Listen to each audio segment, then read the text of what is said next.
So this is Diesel We the People News. I'm not an attorney. Everything I say or do is going to be only opinions and opinions only.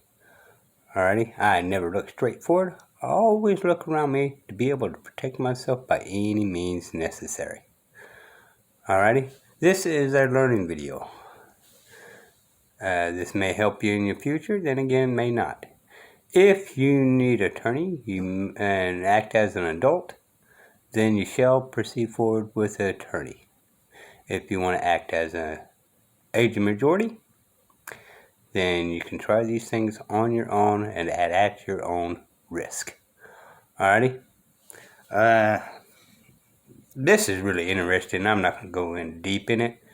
It's for y'all to decide. But one way or the other, it's interesting. Alright?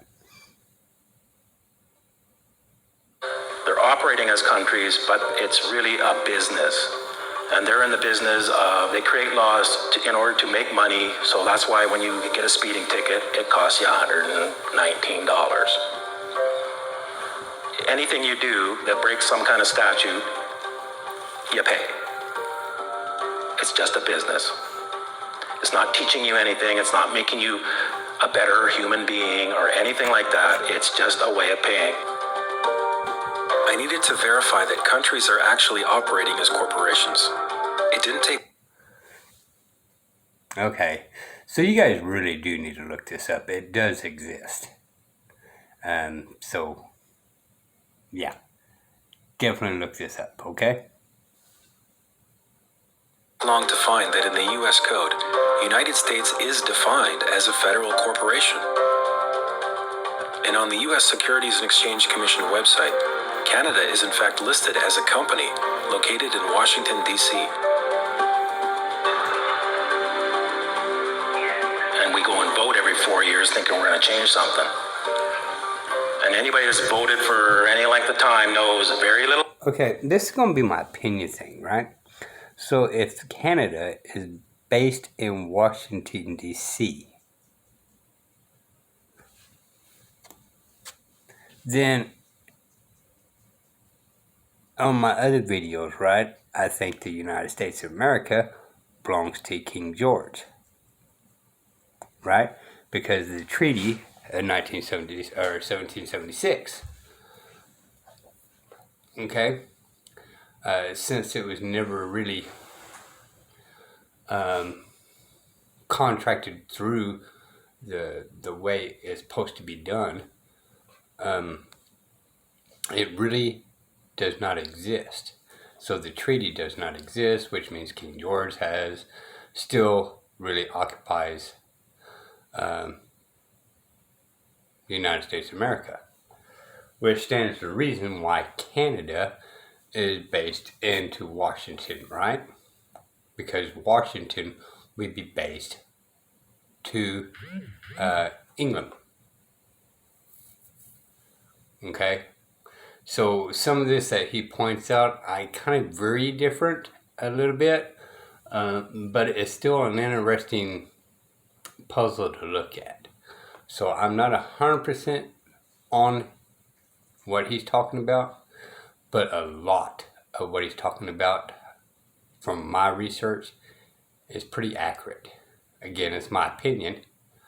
I'm not an attorney or a business owner or anything like that. So, let's see. Changes, there seems to be an agenda that always is running in the background, and it doesn't matter who you vote in, the agenda keeps going.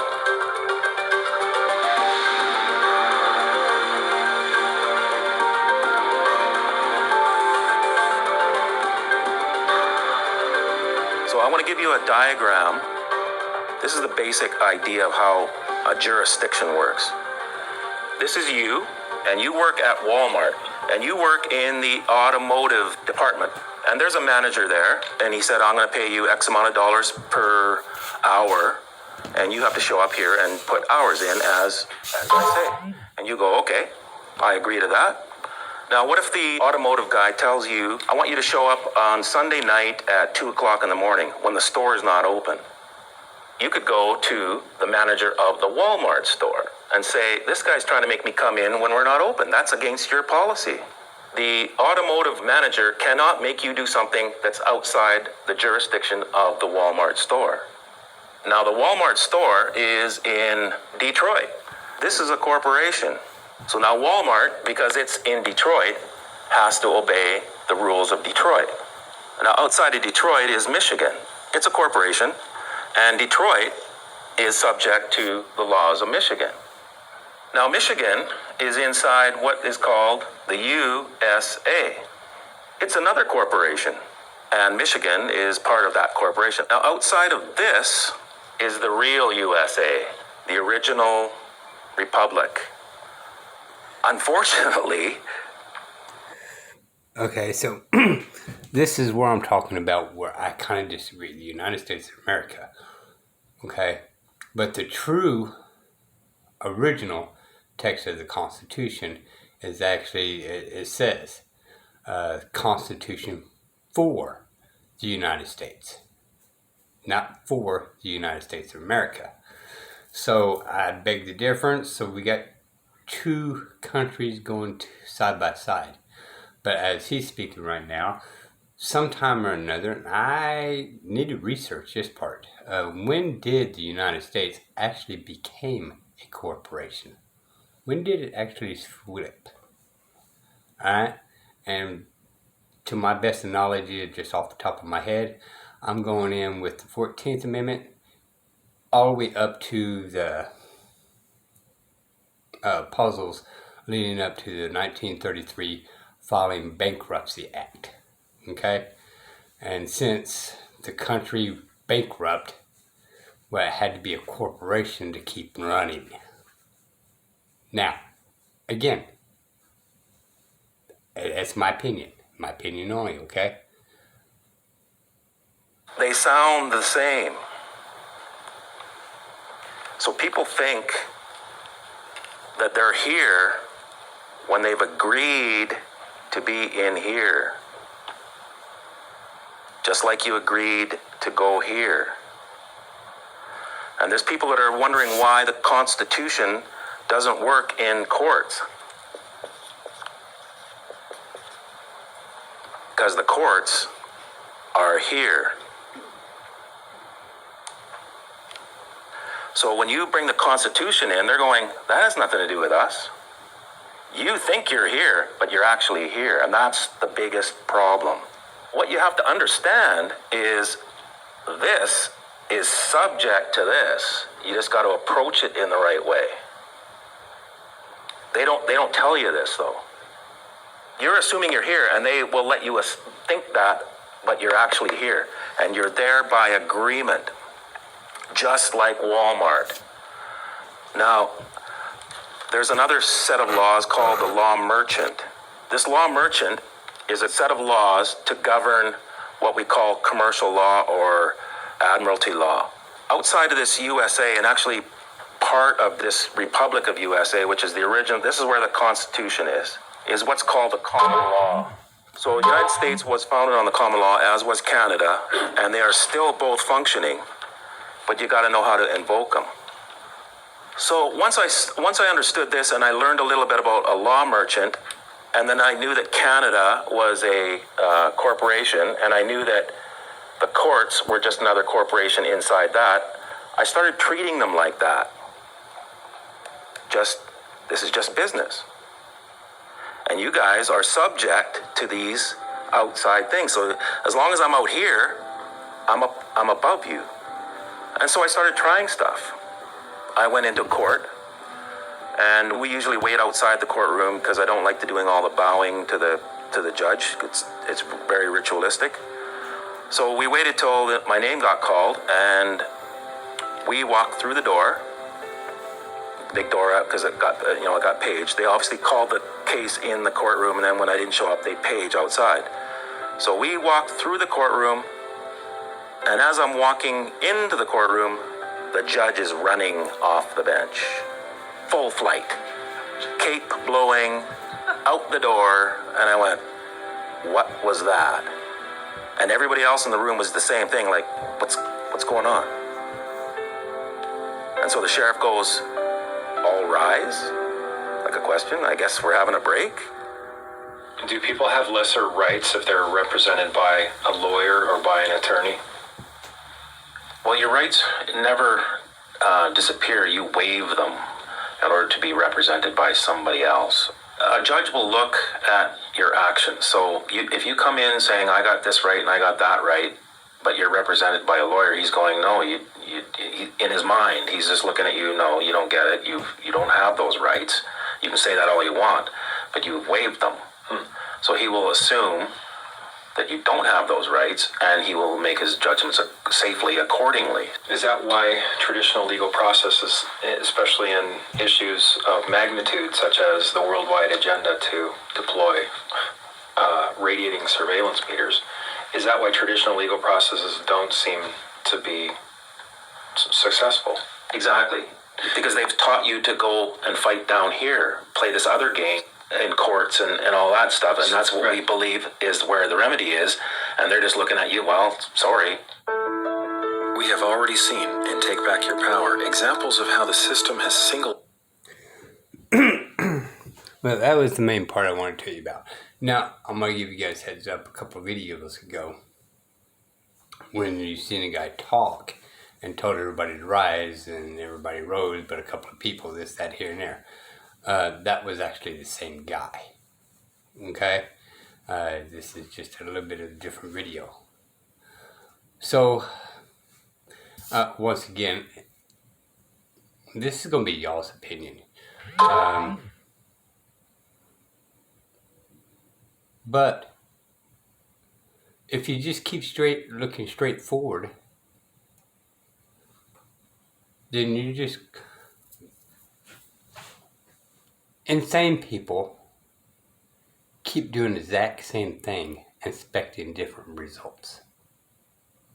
That's what makes you insane. Alright? So if you think there's something wrong in there, do what I'm doing with these videos. I'm digging. I want to be able to protect myself by any means necessary. Alright? So I'm looking for anything that will benefit me. Alright, and I make these videos for me to help remember. But while I'm in the process of making these videos, I'm sharing with y'all. Okay? So I'm not an attorney or a scientist or doctors or anything like that. So these things I bring up is just opinions of knowledge that I've been investigating, basically. Okay? So take it with a grain of salt, dig in a little deeper. But in the United States of America, by the Constitution, or the United States, I per se, the original intent, right? The president has no authority over you. So if Biden's making all these things against you,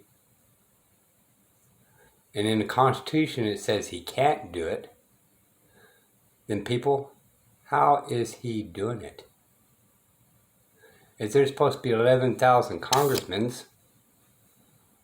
30,000 for every congressman, then how come we don't have 11,000 of them?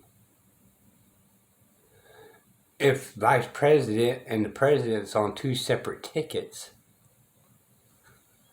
then how come the president is picking the vice president instead of we giving our opinions which vice president it should be? Because by the 12th Amendment, it could be a Democrat vice president and a Republican president. That's for the people to voice their opinions to the college electors to make the decision with. Which is kind of funny, because when you think about it, in all actuality, due to the 12th Amendment, Donald Trump could have been the president and Hillary could have been the vice president, or vice versa. Well, but couldn't get things accomplished. Well, the Constitution was designed not to be easy for the government. They are tricking us and changing the rules to make everything easier for them and harder for us.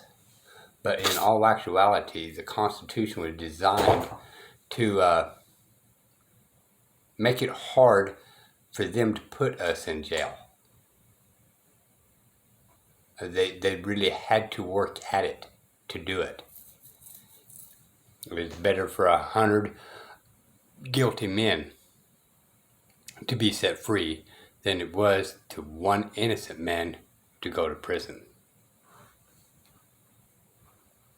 Explain to me why 100 innocent men are going to prison and one guilty one. Well, you know what I mean, flipping it, right? Why is 100 innocent people innocent men and women going to prison, and that guilty one's always set free? Y'all decide. This will be the People News, y'all.